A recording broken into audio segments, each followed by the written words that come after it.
Here's a shocking story.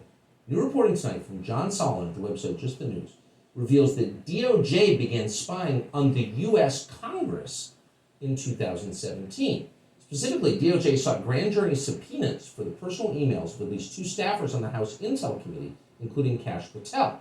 Now, this is right around the time the House Intel Committee was probing the Russia collusion hoax. Now, Devin Nunes, you would think, would be beyond attack by the agency since he was the chairman of the House Intel Committee at the time. He was the guy overseeing the intel agencies. It looks like he wasn't. We now know. Devin Nunes joins us tonight. Congressman, thank you so much for coming on.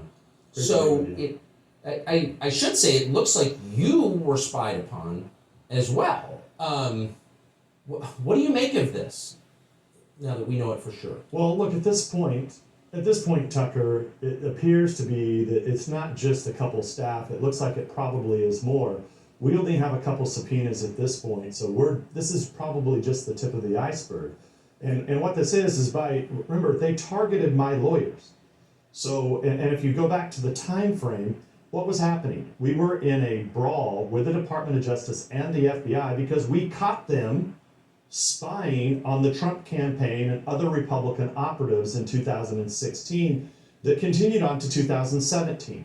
At this time, we had confronted high-level folks at the highest level of the Department of Justice and the FBI saying that, look, we think you guys might have a problem here too.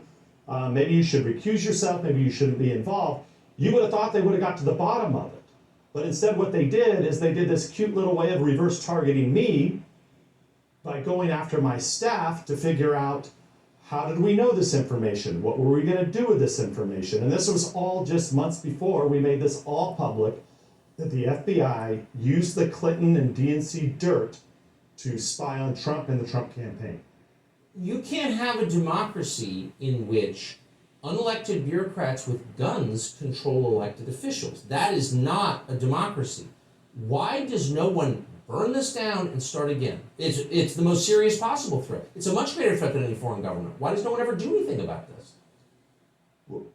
Well, look, we tried, Tucker, and we made 14 criminal referrals. I assume John Durham has that. Now look, a lot of these referrals did involve lying and misleading Congress, obstruction of justice. These are all things, if I'm John Durham, I know that they're trying to close him down, the Biden administration is close him down, but I think Congress, my former colleague, should be pushing this information, ask Durham to look at this, because this is clearly in the realm of what John Durham's scope was to look at. And I know he brought some cases in DC against citizens. He has yet to bring any charges against the very people who we trust with these really high-level powers that appear to, well, not appear, they did. I mean, they turned it against the United States Congress to try to figure out, either to try to figure out what we were doing or try to get blackmail on us. And it's very clear that members of Congress are being blackmailed. I can say that, maybe you can't, but it's true, as you know. Devin Nunes, I appreciate you coming on tonight. Yeah. Thank you for bringing this to our attention. Always a pleasure. Thank you.